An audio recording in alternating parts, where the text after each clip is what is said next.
Jean-François Zuravic, bonjour. Vous êtes le directeur des événements, des festivités de la ville. Vous êtes, on peut dire, le metteur en scène des Fêtes de la Lumière. Alors jeudi, Lyon va une nouvelle fois s'illuminer et attirer des centaines de milliers de visiteurs. Alors avant de parler de la fête, de ce qu'il faut voir, de comment vous avez imaginé cette fête, un petit mot. Est-ce que vous ne craignez pas que dans l'avenir, au nom du développement durable, eh bien, de telles fêtes qui sont énergivores soient condamnées ?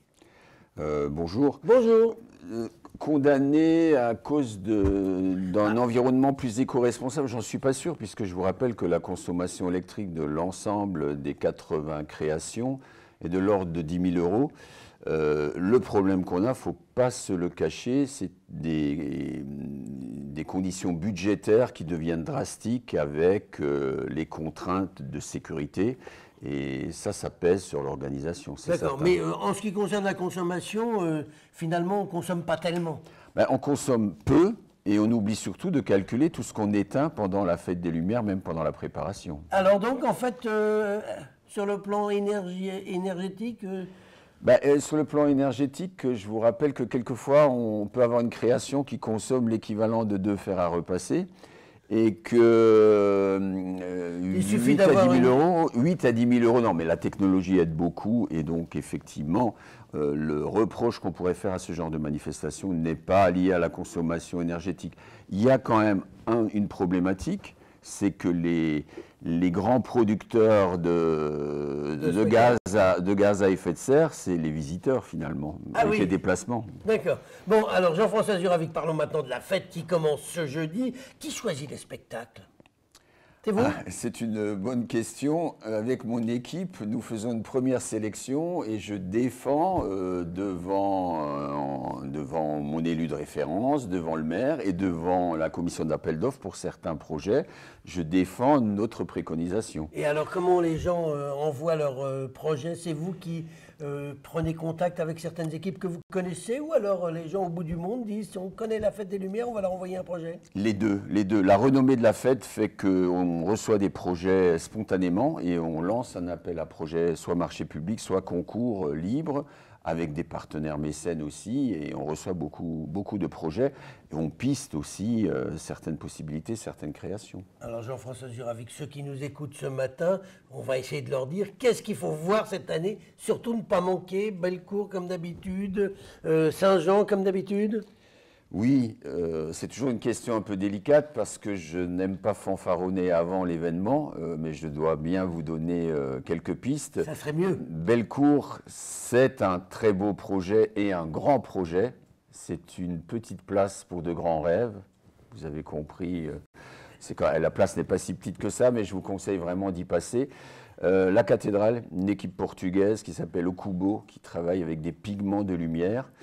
La colline de Fourvière aussi, parce qu'il y a une vraie nouveauté. On va travailler les façades de la rive droite de la Saône avec de l'image vidéo. C'est une première intégralement. Donc ça, il faudra le regarder sur la rive gauche. Sur la rive gauche, comme d'habitude, avec l'éclairage évidemment d'un bout de la colline et du chevet de la basilique. Sera fermée comme d'habitude. La passerelle Saint-Jean sera fermée. Et d'autres choses vraiment intéressantes. Alors, le parc de la Tête d'Or, il me semble aussi. Ah oui, le grand retour au parc de la Tête d'Or. Le grand retour, merci. C'est loin, le parc de la Tête d'Or. Mais parce qu'il y a un cheminement, vous passez par le quai de Serbie, les berges du Rhône, et c'est un très très beau spectacle qui s'appelle Présage.